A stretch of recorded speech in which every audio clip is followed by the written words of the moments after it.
السلام علیکم ورحمۃ اللہ وبرکاتہ۔ ان الحمد للہ نحمده ونستعینه ونستغفره ونؤمن به ونتوکل علیہ ونعوذ باللہ من شرور انفسنا ومن سیئات اعمالنا من يهده اللہ فلا مضل له ومن يضلل فلا هادی له واشهد ان لا الہ الا اللہ وحدہ لا شریک له واشهد ان محمدا عبده ورسوله اما بعد فإن خير الحديث كتاب الله وخير الهدي هدي محمد صلى الله عليه وسلم وشر الأمور محدثاتها وكل محدثة بدعة وكل بدعة ضلالة وكل ضلالة في النار. اللهم صل على محمد وعلى آل محمد كما صليت على إبراهيم وعلى آل إبراهيم إنك حميد مجيد.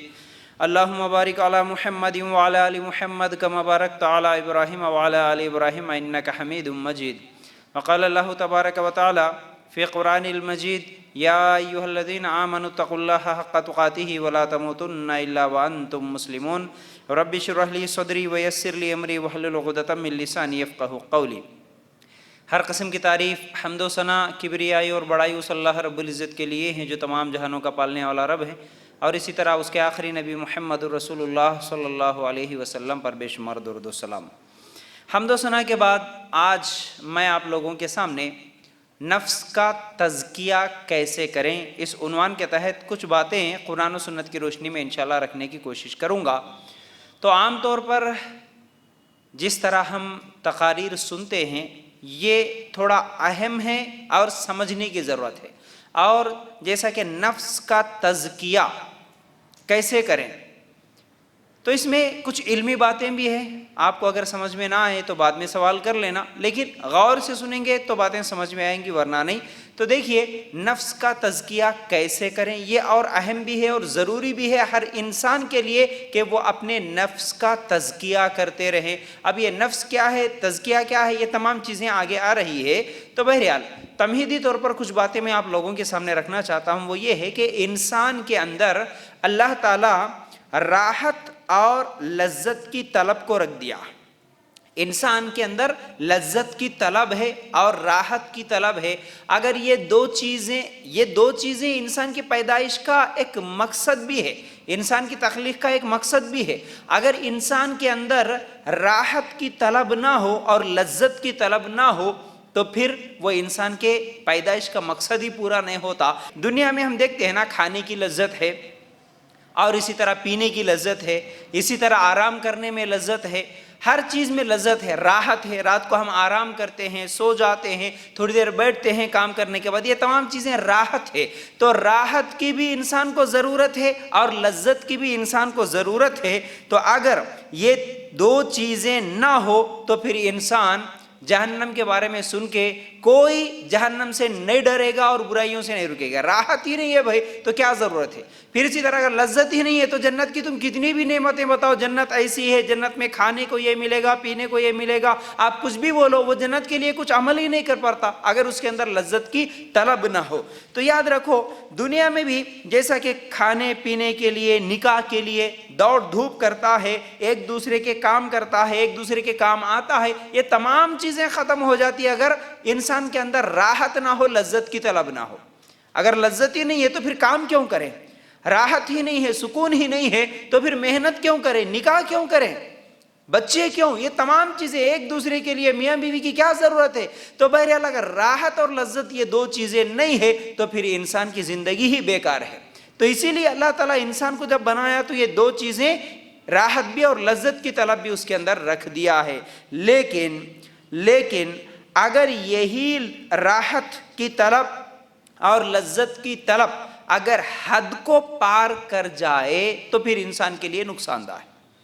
اب اس کے اندر لذت کی اتنی زیادہ طلب بڑھ گئی کہ وہ حلال کی بھی تمیز نہیں کرتا، حرام کی بھی تمیز نہیں کرتا. مجھے راحت ہونا، مجھے سکون ملنا، مجھے لذت ہونا، مجھے مزہ آنا، بس یہ ایک ہی خواہش لے کے اگر آگے بڑھے گا تو پھر کیا کرے گا، بہت سارے گناہ کرتا ہے، بلکہ اپنے لیے بھی نقصان دہ بنتا ہے، پورے سماج اور سوسائٹی کے لیے بھی نقصان دہ بنتا ہے. جو انسان جس کو پابندیاں ہی نہ ہو، یعنی میرے کو جو اچھا دکھے وہ میں حاصل کر لوں، جو لذت جہاں ملے وہاں سے میں اس لذت کو پوری کر لوں، اس راحت کو اگر میں اختیار کر لوں، اگر وہ پابندیوں کے بغیر اگر اس طرح دوڑ دھوپ کرے، صرف میرے کو راحت ہونا اور لذت ہونا اور اپنے نفس کو پابند نہیں بناتا، کنٹرول نہیں کرتا، تو پھر وہ اس کے لیے بھی نقصان اور پورے سماج کے لیے بھی نقصان ہو جاتا ہے۔ تو یاد رکھو، اگر یہ لذت کی طلب اور راحت کی طلب حد سے زیادہ ہو گیا تو پھر اللہ کا حکم پورا کرنے میں اس کو جو تھوڑی سی تکلیف ہوتی ہے وہ تکلیف بھی چھوڑ دیتا۔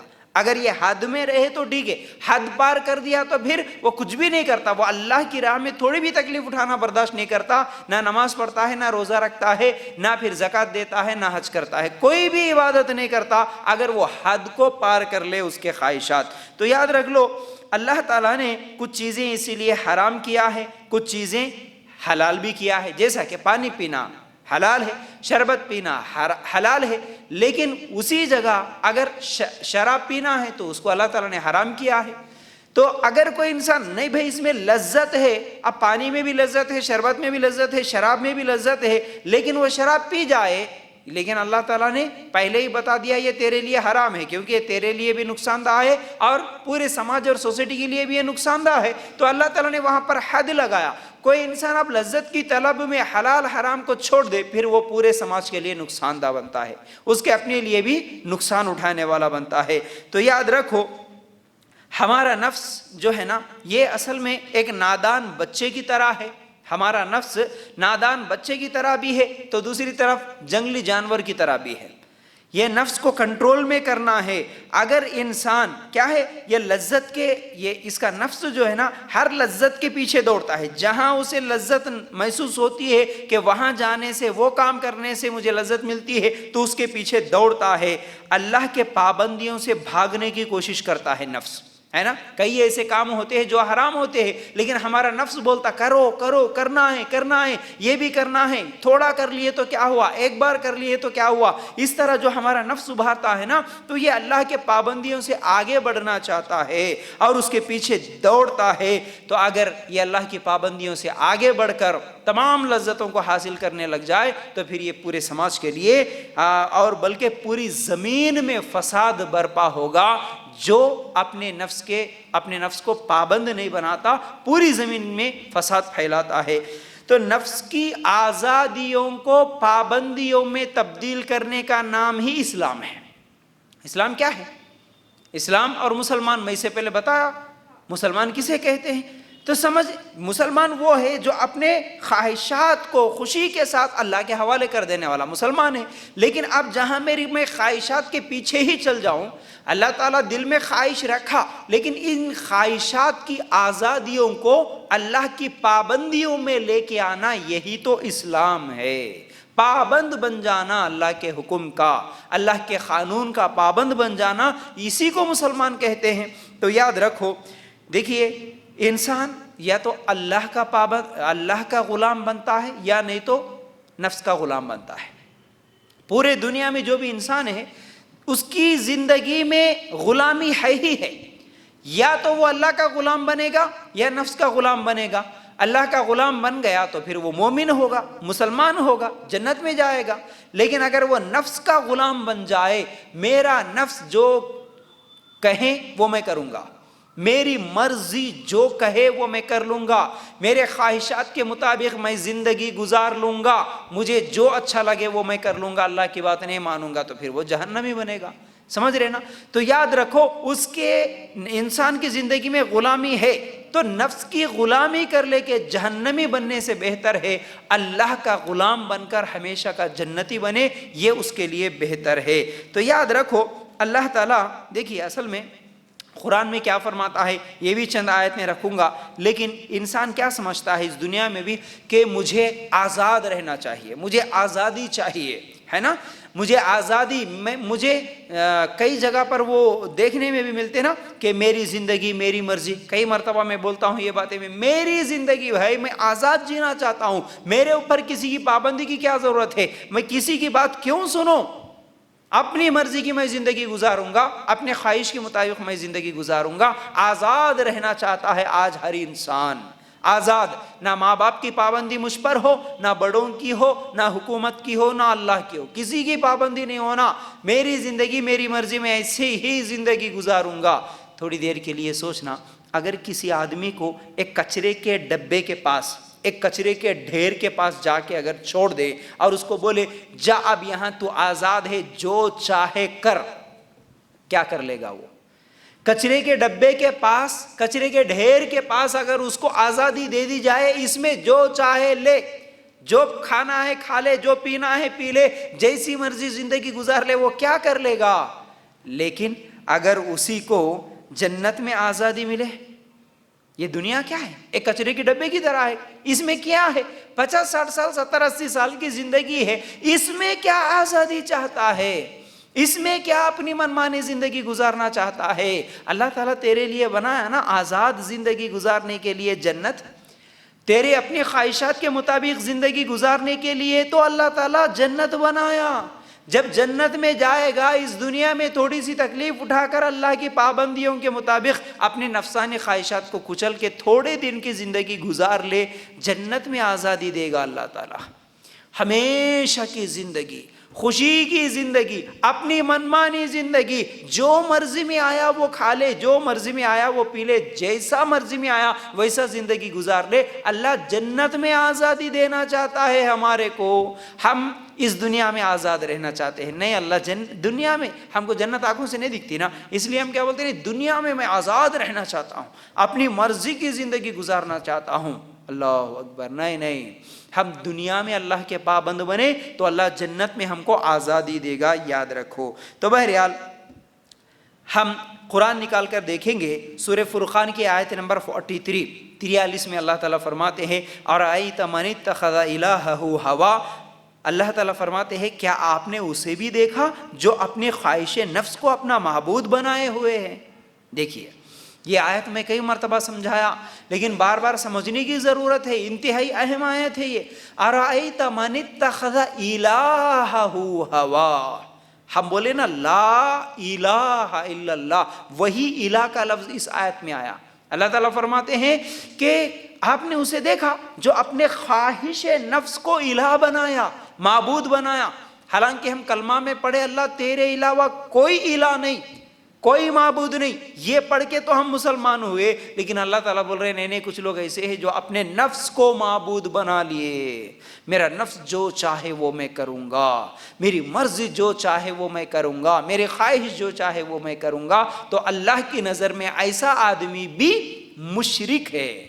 اگر کوئی پتھر کو معبود بنا لے تو ہم بولتے ہیں نا وہ مشرک ہے، اگر کوئی مردوں کو معبود بنا لے تو ہم بولتے ہیں نا کہ وہ مشرک ہے، شرک کر رہا ہے۔ اسی طرح وہ بھی مشرک ہے جو اپنے نفس کو معبود بنا لیا، اپنے دل کو، اپنے نفسانی خواہشات کو معبود بنانے والا بھی مشرک ہے۔ یاد رکھو کہ تزکیہ کا مطلب ہوتا ہے پاکی، تزکیے کا مطلب ہوتا ہے پاکی اور ترقی، اپنے اندر کے خیر کو ترقی دینا، یہ ہے تزکیہ۔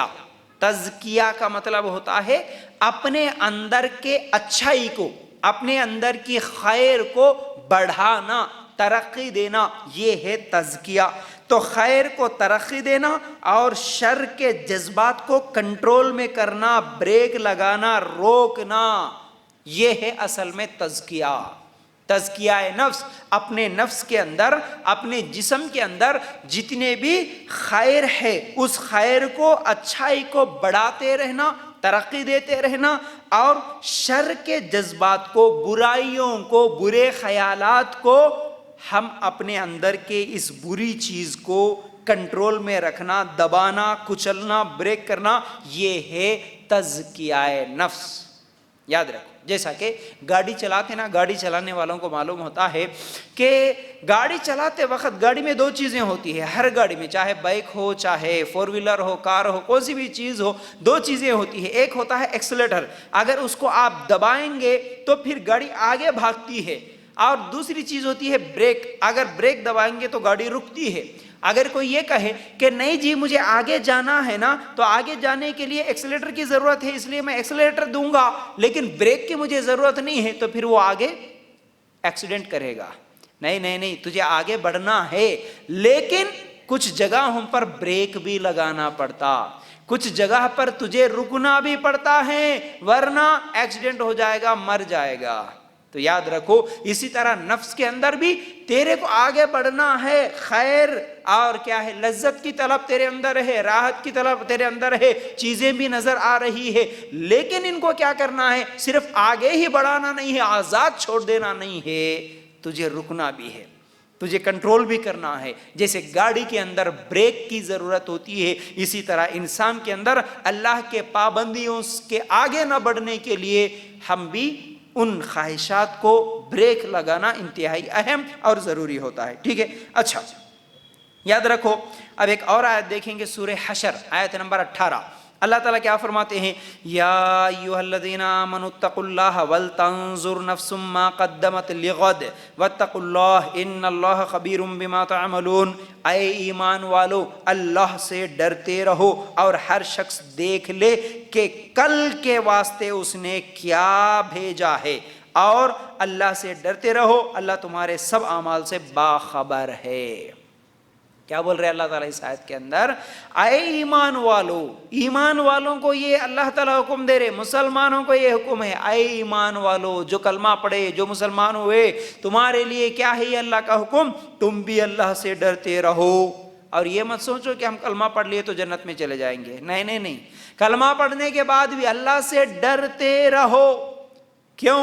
اللہ سے ڈرتے رہو اور ہر شخص دیکھ لے کل کے واسطے اس نے کیا تیاری کی، کل قیامت کے لیے کیا تیاری کیا، یہ دیکھنا ہے۔ اللہ تعالیٰ فرماتے ہیں ہمیشہ اپنا حساب کرو، کل کے لیے تم نے کیا تیاری کی۔ کل کا مطلب ہم دنیا میں کل کی بہت تیاری کر لیتے ہیں، دنیا میں کل کی تیاری، اگر کسی سے پوچھے کہ کل کیا کرنا ہے، بولے تو ہاں کل صبح ناشتے میں یہ بنانا ہے، دوپہر میں یہ بنانا ہے، شام کو یہ بنانا ہے، پوری تیاری ہے۔ کالج پڑھنے والوں کو کل ایگزام ہے، تیاری ہے، کل کیا پڑھنا ہے، کیا سنانا ہے، کیا ہوم ورک آیا، کل کی پوری تیاری ہے۔ اسکول کے بچوں کو بھی کل کی پوری تیاری ہے، لیکن اللہ تعالیٰ اس کل کے بارے میں نہیں بول رہے۔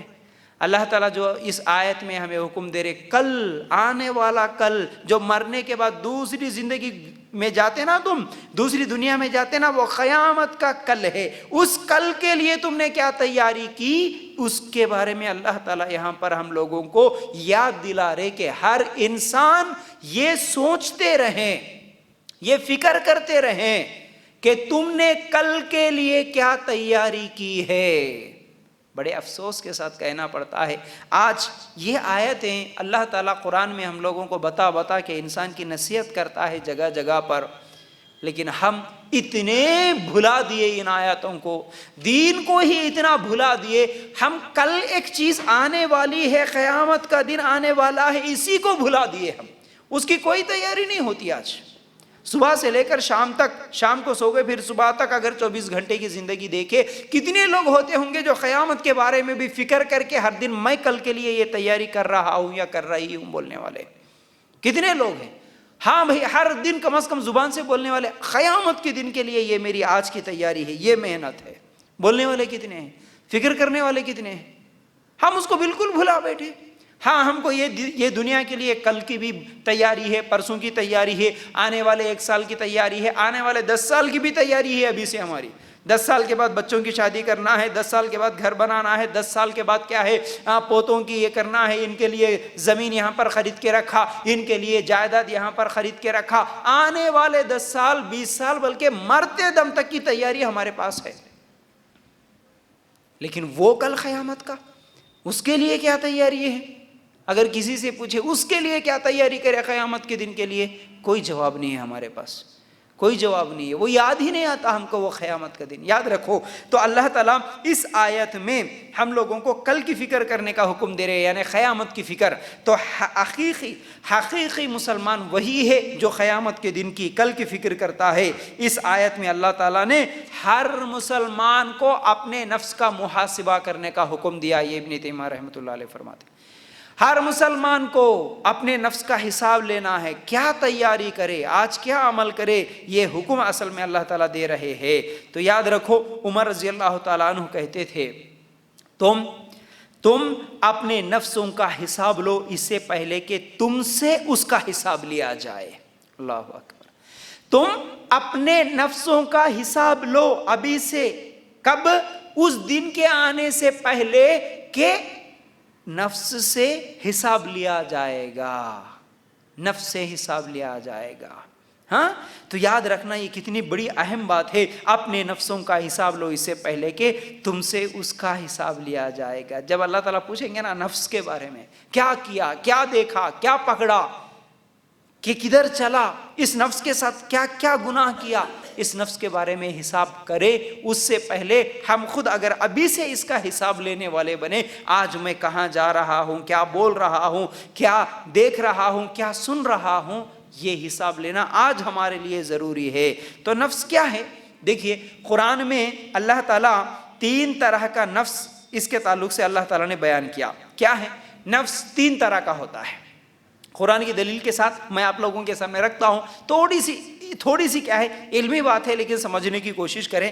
ایک ہوتا ہے نفس امارہ، دوسرا ہوتا ہے نفس لوامہ، تیسرا ہوتا ہے نفس مطمئنہ.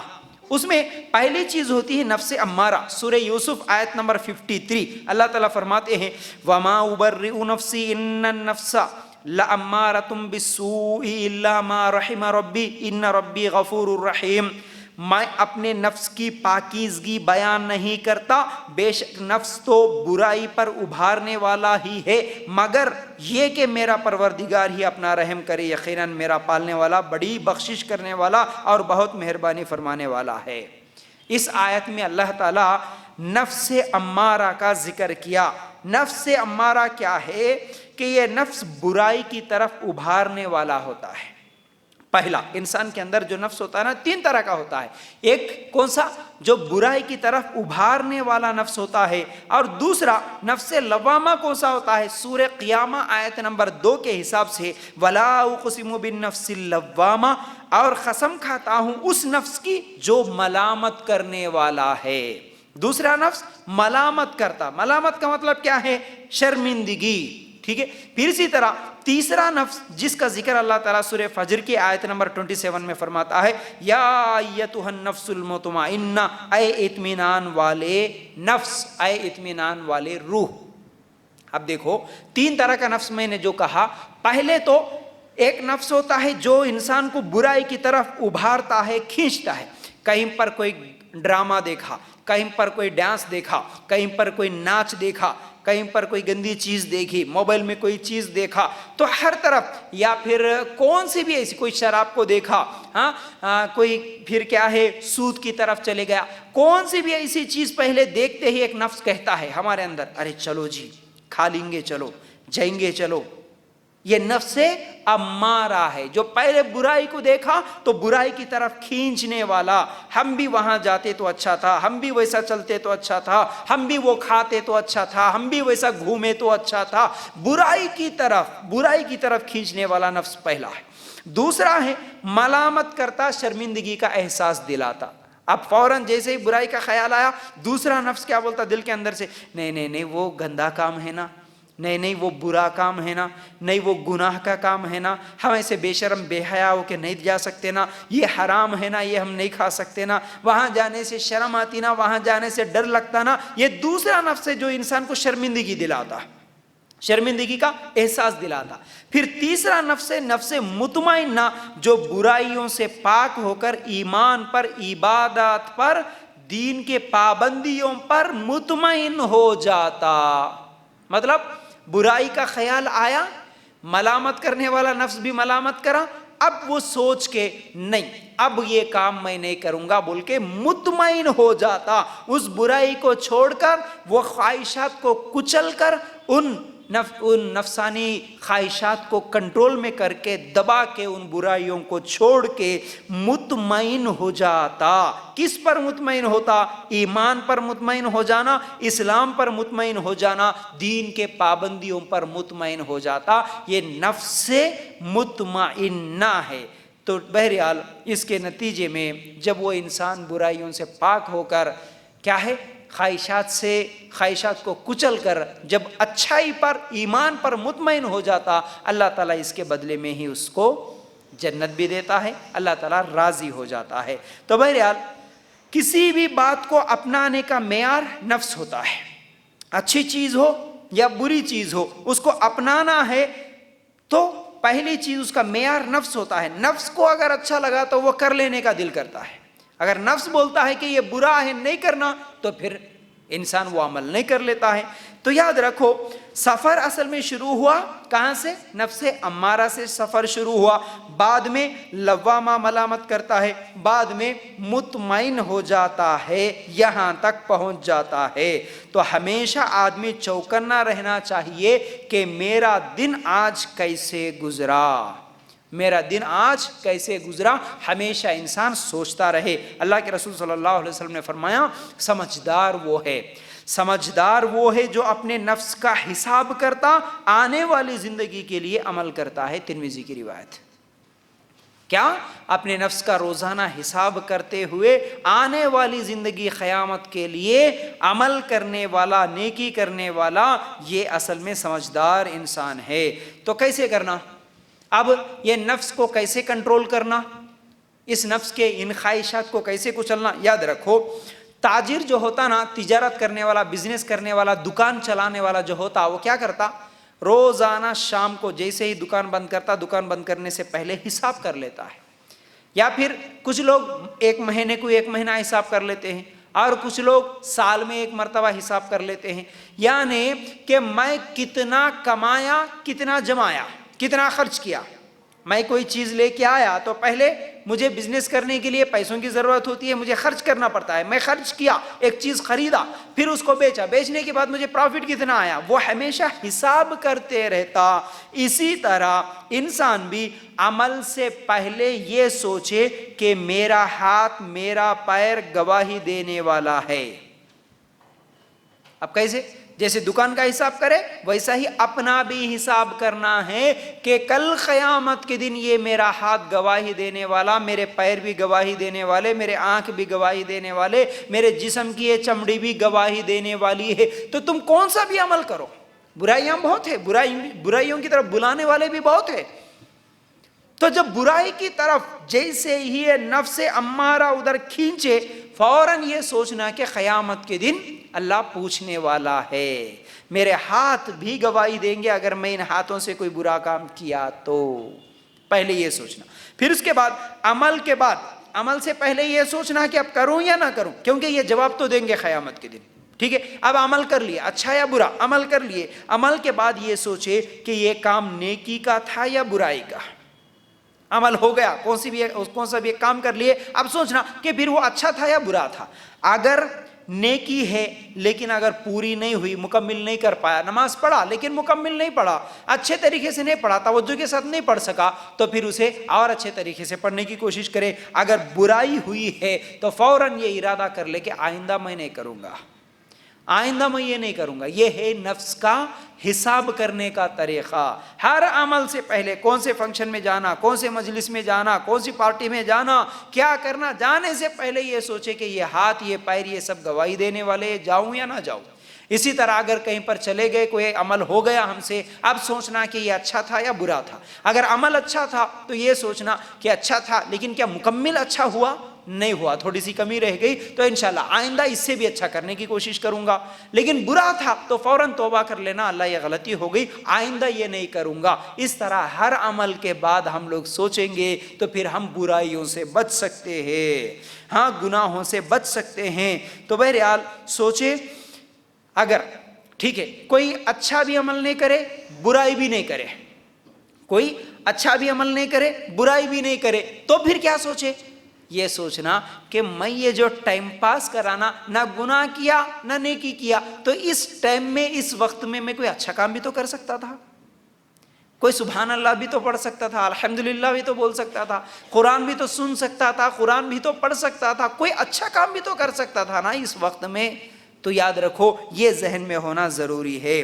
تو یہ کیسے کیا جائے، کیسے نفس کو روکنے کا جذبہ پیدا ہوگا ہمارے اندر، گناہوں سے روکنے کی طاقت کہاں سے آئے گی؟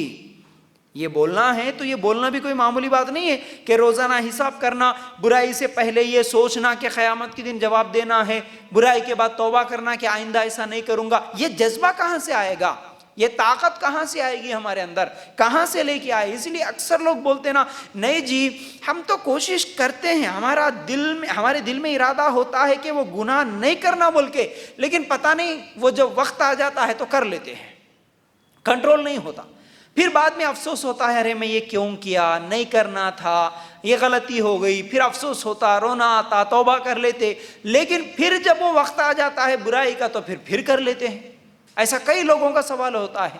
تو اب کیا کریں؟ یہ طاقت کہاں سے لائے؟ برائیوں سے رکنے کی اور برے خواہشات کو کچلنے کی، کنٹرول کرنے کی، اور نیکی کی طرف اپنے نفس کو آگے بڑھانے کی طاقت کہاں ملے گی؟ یہ کیسے لائیں گے؟ اس کے لیے کچھ اصول ہے، وہ ایک ایک کر کے آپ لوگوں کے سامنے رکھوں گا، غور سے سنا۔ پہلی چیز توبہ، پہلی چیز توبہ۔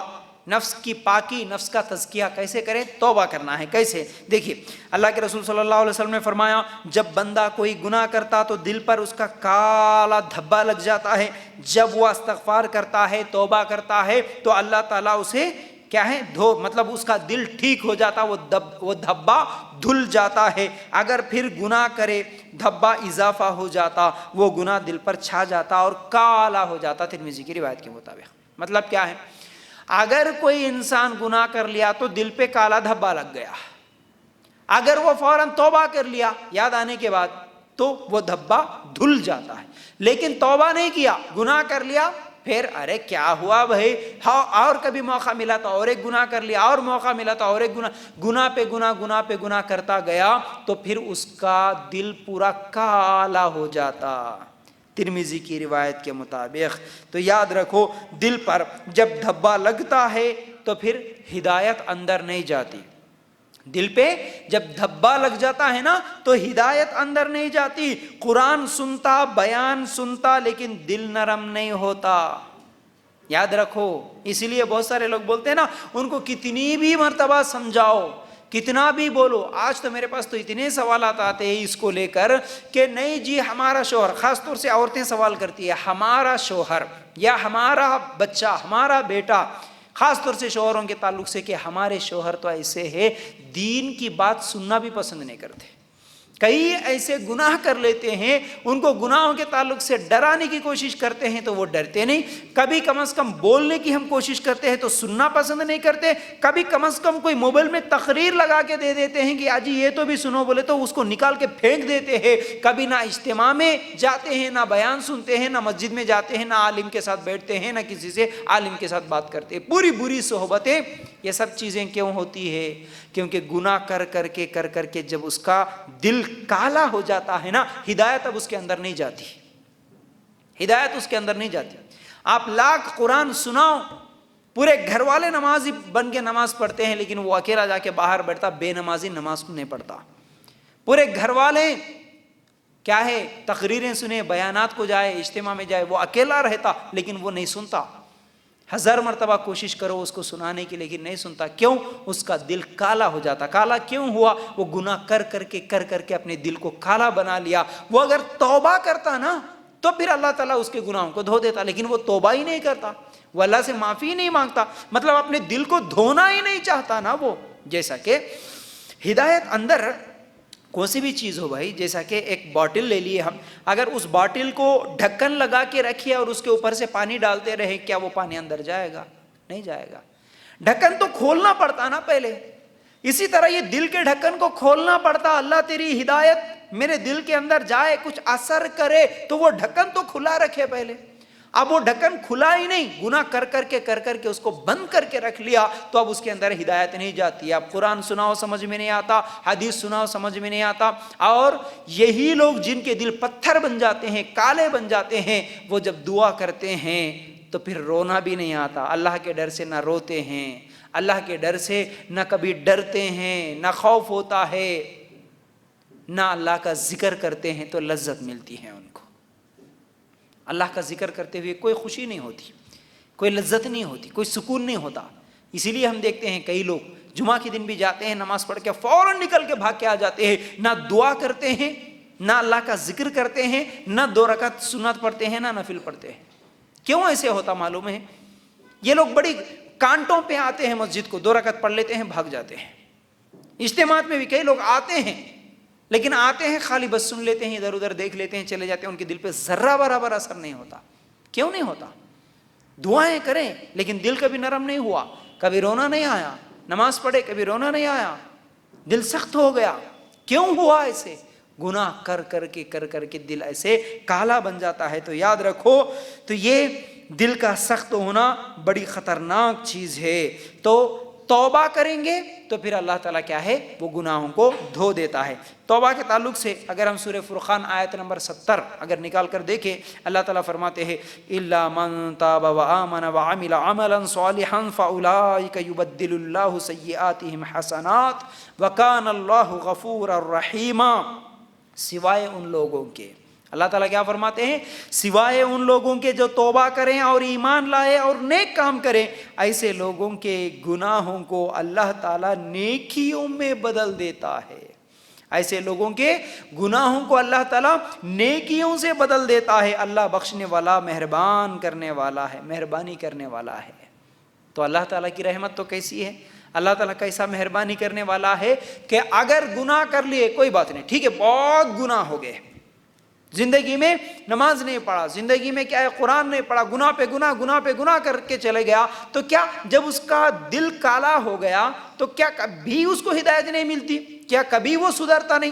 سدھر جاتا۔ ایسے کئی لوگوں کو ہم دیکھتے ہیں، بہت بڑے گناہ گار بھی سدھر جاتے ہیں، نیک بنتے ہیں، لیکن کب؟ اللہ تعالیٰ اس آیت میں فرماتے ہیں کہ جب وہ ایمان لائیں، نیک کام کریں اور توبہ کریں۔ پہلے تو اللہ تعالیٰ توبہ کی بات کر رہا ہے، توبہ کریں۔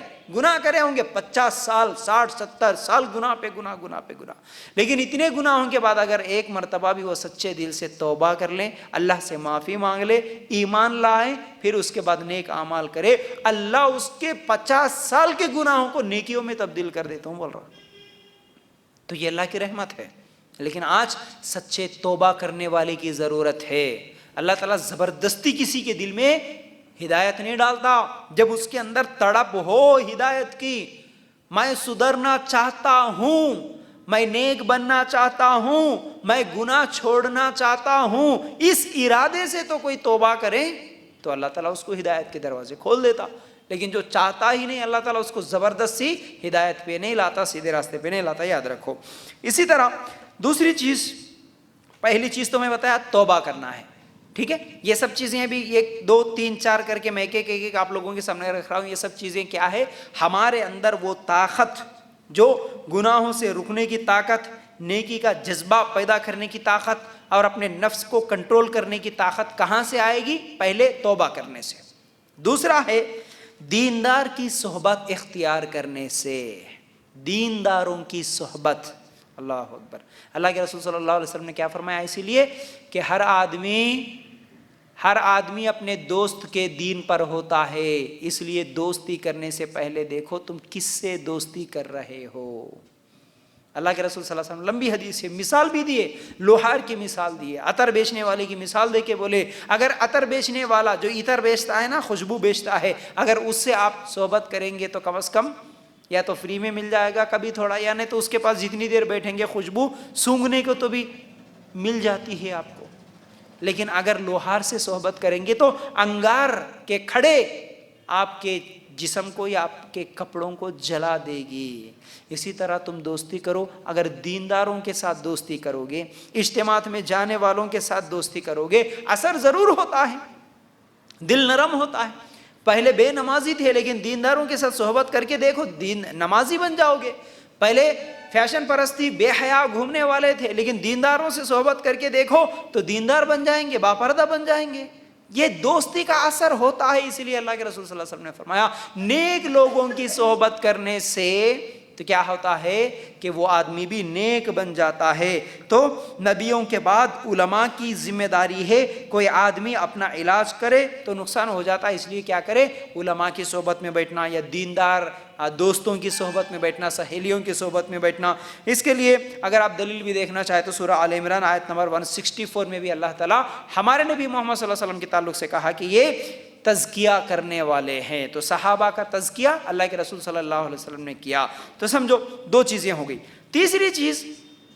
تیسری چیز برائیوں سے رکنے کی، خواہشات کو کنٹرول میں کرنے کی جو طاقت آتی ہے، یہ کہاں سے آتی ہے؟ اس کے لیے نماز کا اہتمام کرنا پڑے گا۔ توبہ کریں، پھر اس کے بعد دیندار لوگوں سے صحبت کرے، پھر اس کے بعد نماز کی پابندی کرے۔ سورہ عنکبوت آیت نمبر 45، اتل ما اوحی الیک من الکتاب واقم الصلاۃ ان الصلاۃ تنہی عن الفحشاء والمنکر ولذکر اللہ اکبر واللہ یعلم ما تصنعون۔ جو کتاب آپ کی طرف وحی کی گئی ہے اسے پڑھے اور نماز قائم کرے، یقیناً نماز بے حیائی اور برائی سے روکتی ہے۔ دیکھیے، نماز روکتی ہے برائی سے، نماز روکتی ہے بے حیائی کے کاموں سے، اس لیے نماز پڑھتے رہیں۔ دیکھیے ہم نماز پڑھتے ہیں، جیسا کہ الحمدللہ پچھلے 3 یا 4 اتوار سے نماز کے تعلق سے آپ لوگوں کے سامنے بڑی اہم باتیں آئی، اس کے اندر یہ سب چیزیں میں بتا دیا۔ نماز پڑھنے سے انسان کے اندر برائیاں کیسے ختم ہو جاتی ہے، نماز میں انسان سر جھکاتا ہے، یہ سب چیزیں برائیوں سے بچنے کی طاقت بھی نماز کے ذریعے سے کیسے آتی ہے یہ بھی میں بتایا کہ نماز کی دعائیں یاد کرے، ان کا معنی یاد کرے، خشوع اور خضوع کے ساتھ اگر ہم نماز پڑھیں تو پھر وہ نماز ہمیں فائدہ دیتی ہے، برائیوں سے روکتی ہے۔ پھر اسی طرح چوتھی چیز ہے ذکر کی کثرت، ذکر کرتے رہنا۔ چوتھی چیز ہے ذکر کرتے رہنا۔ کیوں؟ اللہ کے رسول صلی اللہ علیہ وسلم نے فرمایا ذکر کرنے والے اور نہیں کرنے والوں کی مثال زندہ اور مردہ کی طرح ہے۔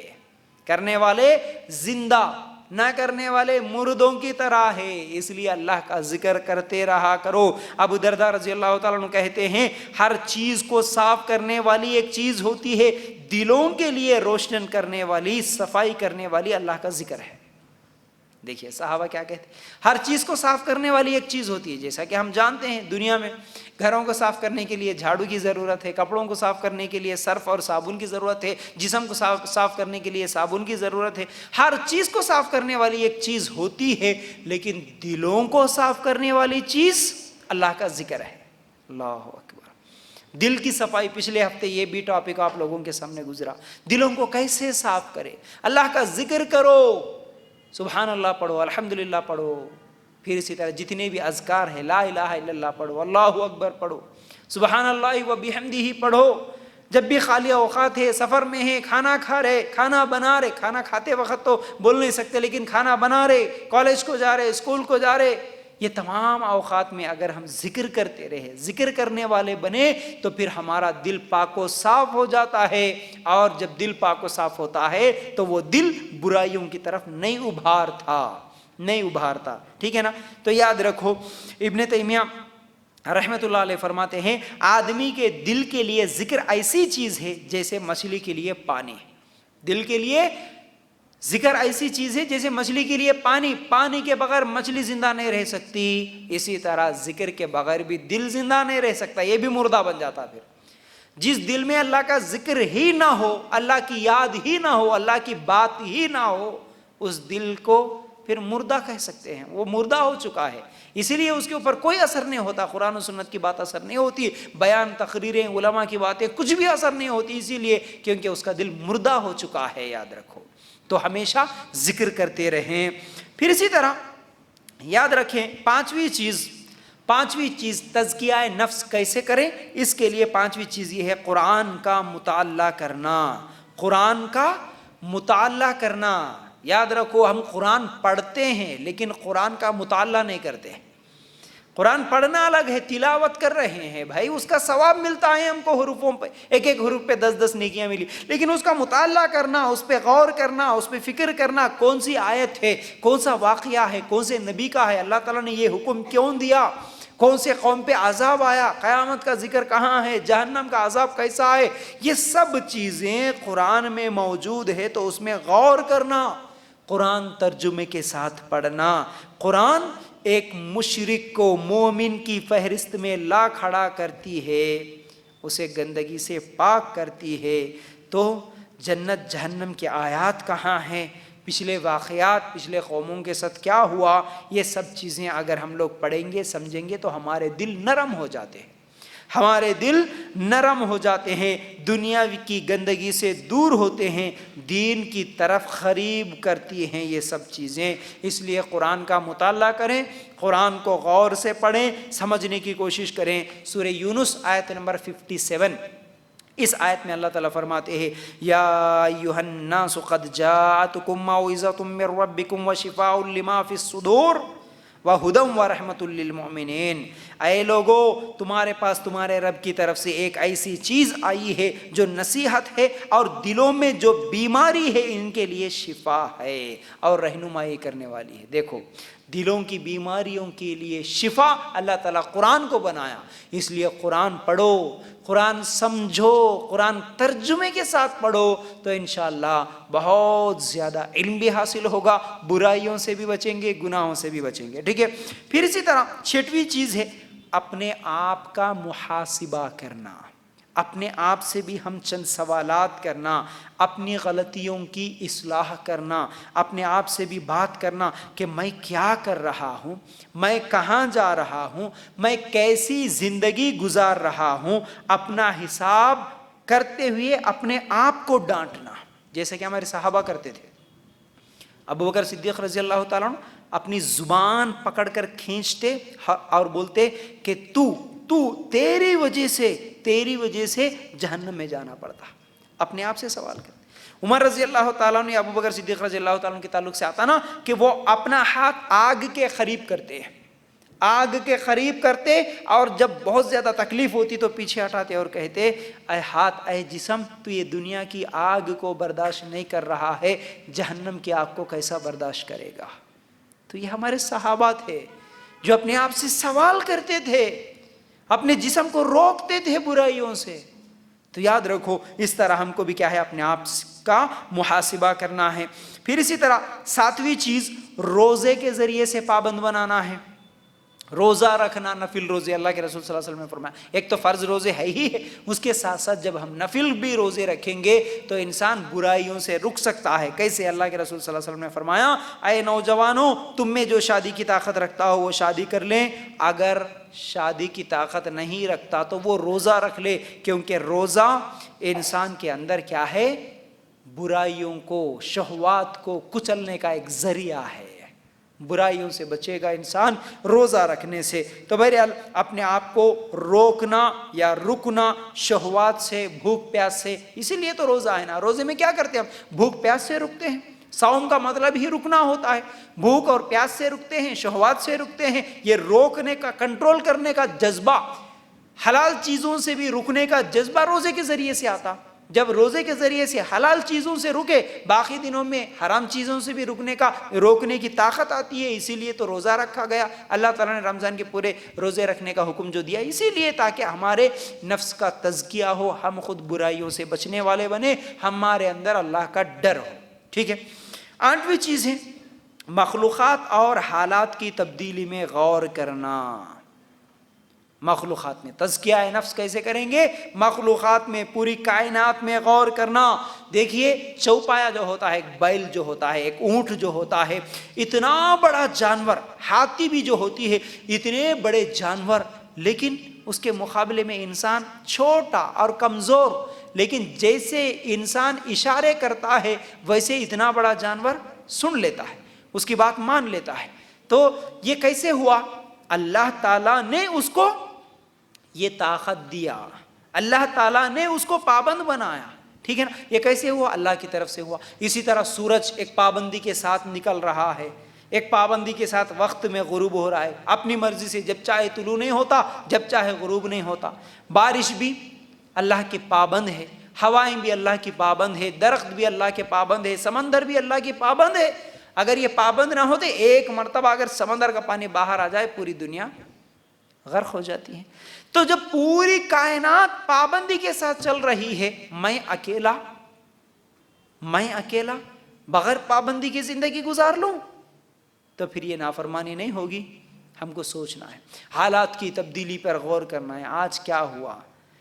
پچھلے 10 سال پہلے کیسا تھا زمانہ، کیا ہو رہا تھا، اب کیا ہوا، کیا ہو رہا ہے۔ حالات کی تبدیلی بھی ہمیں کئی چیزوں کا سبق دیتی ہے۔ کرونا 2 سال پہلے ہم کو معلوم ہی نہیں تھا. حالات کیسے بدل گئے اس کی وجہ سے. پوری دنیا کیا ہو گیا ہے اس کو. پوری دنیا کی طاقت ایک طرف, خالی ایک چھوٹی سی بیماری اللہ تعالیٰ کی بھیجی ہوئی ایک طرف, پوری دنیا مل کے اسے آج تک روک نہیں سکی. تو جب ہم یہ غور کریں گے نا تو اللہ کے پاس اتنی طاقت ہے. پوری دنیا کے ڈاکٹرز, پوری دنیا کے سائنسدان, پوری دنیا کی پڑھائی سب کے سب بیکار ہے اللہ کے طاقت کے آگے. بلکہ ایک چھوٹی سی مخلوق, ایک چھوٹا سا وائرس پوری دنیا کو ہلا کے رکھ دیا. امیروں کو بڑے بڑے فقیر بنا کے رکھ دیا, روڈ پہ لا لیا, کچھ نہیں کر سکتے, اتنا لاچار ہے. تو یاد رکھو, تو وہ رب کل قیامت کا دن ہوگا تو پھر ایسا ہی حالات ہوں گے. تو ہم کیا کر سکتے ہیں؟ اگر ہم برائیوں سے نہیں بچے, اللہ کا حکم نہیں مانے, اپنی منمانی زندگی گزار کے کیسے زندگی گزار سکتے ہیں؟ اس رب کا کھاتے ہوئے, اس رب کی زمین پہ چلتے ہوئے, اس کا دیا ہوا پیتے ہوئے, اس کی ہر چیز کا استعمال کرتے ہوئے ہم کیسے اپنی منمانی زندگی گزار سکتے ہیں؟ یہ سوچ کے ہم کو کیا ہے, غور کرنا ہے, فکر کرنا ہے. پھر اسی طرح صالحین کے واقعات پہ بھی غور کرنا ہے. جیسا کہ ہم سے پہلے جتنے بھی نبی گزرے, نبیوں کے صالحین جو نیک لوگ تھے, ان کے واقعات پہ بھی ہمیں غور کرنا ہے, نفس کا محاسبہ کرنا ہے. تو کیسے؟ جیسے ابراہیم علیہ السلام کا واقعہ, موسیٰ علیہ السلام کا واقعہ, ہم کو غور کرنا ہے کہ اللہ تعالیٰ نے ابراہیم علیہ السلام کو کیسے بچا لیا پورے مشرک قوم میں سے, آگ کے انگارے میں بھی پھینک دیے تو اللہ تعالیٰ کیسے بچا لیا ابراہیم علیہ السلام کو. موسیٰ علیہ السلام کو اللہ تعالیٰ نے کیسے بچا لیا, اتنا بڑا ظالم بادشاہ فرعون پیچھے پڑا ہوا تھا, اللہ تعالیٰ کیسے بچا لیا, غور کرنا ہے. پھر اسی طرح اللہ تعالیٰ فرعون کو کیسے غرق کر دیا ہے.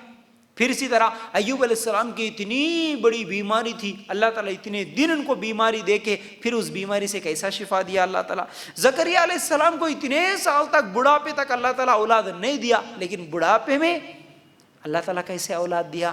جب یہ تمام چیزیں ہم سوچیں گے نا تو پھر ہمارے اندر اللہ کا ڈر, اللہ کی قدرت, اللہ کا خوف, یہ تمام چیزیں ہمارے دل میں بیٹھیں گی. ہم برائیوں سے رک سکتے ہیں. اللہ کی طاقت کے آگے ہماری طاقت کچھ نہیں, تو ہم اللہ کی مان کے چلیں گے, منمانی زندگی نہیں گزاریں گے. یہ سب چیزیں ہم کو کیا ہے, ہمارے دل میں اس وقت پیدا ہوتی ہے جب ہم صالحین اور انبیاء کے واقعات پر غور کریں گے تو.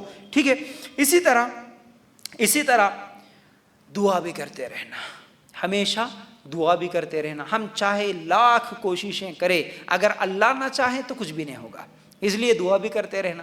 بہت سارے لوگ دعا کیا کرتے ہیں, ہمیں اکثریت دعا کرنے والوں کی ایسی ہے کہ ہم دعا کرتے ہیں صرف دنیا کے لیے, دنیا دنیا دنیا دنیا دنیا. اے اللہ ہماری پڑھائی میں کیا ہے, ہمارا رزلٹ اچھا آئے. اے اللہ ہم کو گھر نہیں ہے گھر چاہیے, کھانا نہیں ہے تو کھانا چاہیے, چین نہیں ہے تو چین چاہیے, سکون نہیں ہے تو سکون چاہیے. اللہ آرام چاہیے, لڑائیاں جھگڑے ختم ہو جانا, اولاد نہیں ہے تو اولاد ہونا, اولاد ہے تو ان کے اچھے رشتے آنا, مال ہونا, پیسہ ہونا, برکت ہونا, دکان اچھی چلنا, کام اچھا چلنا. یہ سب دنیا کے لیے دعائیں اتنی ساری ہو رہی ہیں. لیکن اللہ مجھے رونا نہیں آیا, مجھے رونے کی توفیق دے, مانگنے والے نہیں ملتے.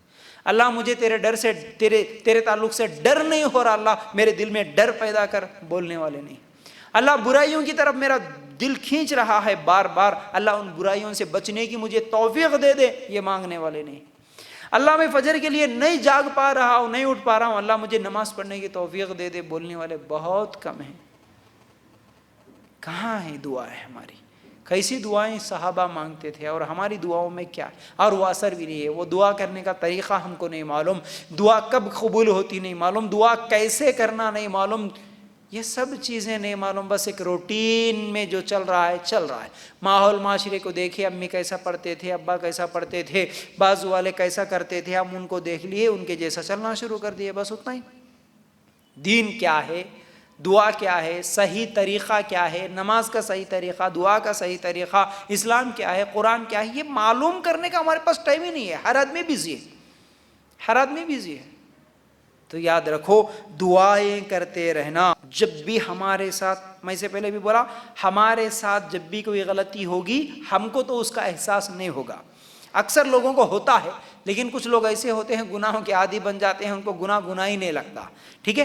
تو کیا کرنا ہے, ہمیشہ ہمارا ایک صحبت, ہمارا ایک کوئی دوست ایسا ہو, ہم کسی کو بول کے ایسا رکھے کہ بھائی جب بھی میرے ساتھ کوئی گناہ ہو تو مجھے ضرور بتا دینا, میرے اندر کیا خامی ہے، کیا کمی ہے، مجھے بتاتے رہنا، کوئی بھی غلطی ہوئی تو مجھے بتا دینا. جیسا کہ عمر رضی اللہ تعالیٰ عنہ کہا کرتے تھے، اللہ رحم کرے اس پر جو مجھے میرے عیبوں کا تحفہ لے کے آ کے دے. مجھے بتاؤ میرے غلطیاں کہاں ہیں. آج کوئی ہے؟ آج کوئی غلطی سننا پسند نہیں کرتا، حالانکہ غلطی کرنے کے بعد بھی اجی تمہارے سے یہ غلطی ہوئی، یہ غلط کام کرے، یہ غلط ہے، ایسا نہیں کرنا بولے تو بہت غصہ آ جاتا. اگر اس کی جگہ اس کی تعریف کرو، آپ 99 تعریفیں کرو، ماشاءاللہ تم کیا کام کرے، کیا پکائے، کیا دکھ رہے، کیسا پہنے، بہت اچھے لگ رہے، بہت اچھا چل رہے، بہت اچھی بات کرے، وہ اٹھتے رہتا آسمان پہ.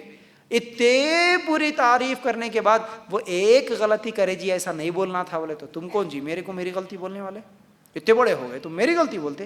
نہیں میری غلطی ہوتی نہیں. آج ہمارا ذہن ایسا ہو گیا کہ ہم غلطی سننا پسند نہیں کرتے، ہم صرف تعریفیں سننا پسند کرتے ہیں. لیکن ہونا تو یہ ہے تعریفیں سنو لیکن وہیں پر غلطیاں بھی سنو. غلطیاں بتانے والے کسی ایک کو رکھو، چاہے وہ آپ کا فرینڈ ہو، سہیلی ہو، گھر میں ماں ہو، باپ ہو، کوئی تو ایک ہو جو ایک دوسرے کے غلطیاں بتانے والے ہو، تاکہ ہماری اصلاح ہو سکے، تاکہ ہم برائیوں سے بچ سکے، نیکیوں کی طرف جا سکے. یہ تھا آج کا عنوان، تزکیہ نفس. نفس کا تزکیہ کیسے کریں. امید کرتا ہوں باتیں سمجھ میں آگے ہوں گی. اللہ تعالیٰ سے دعا ہے کہ اللہ ہمیں کہنے سننے سے زیادہ عمل کرنے کی توفیق عطا فرما. اللہ ہم سب کو اس دنیا میں بھی اور آخرت میں بھی کامیابی نصیب فرما. اللہ ہم سب کو ہر برائی سے بچنے کی توفیق عطا فرما. وآخر الدعوانا ان الحمد للہ رب العالمین. السلام علیکم ورحمۃ اللہ وبرکاتہ.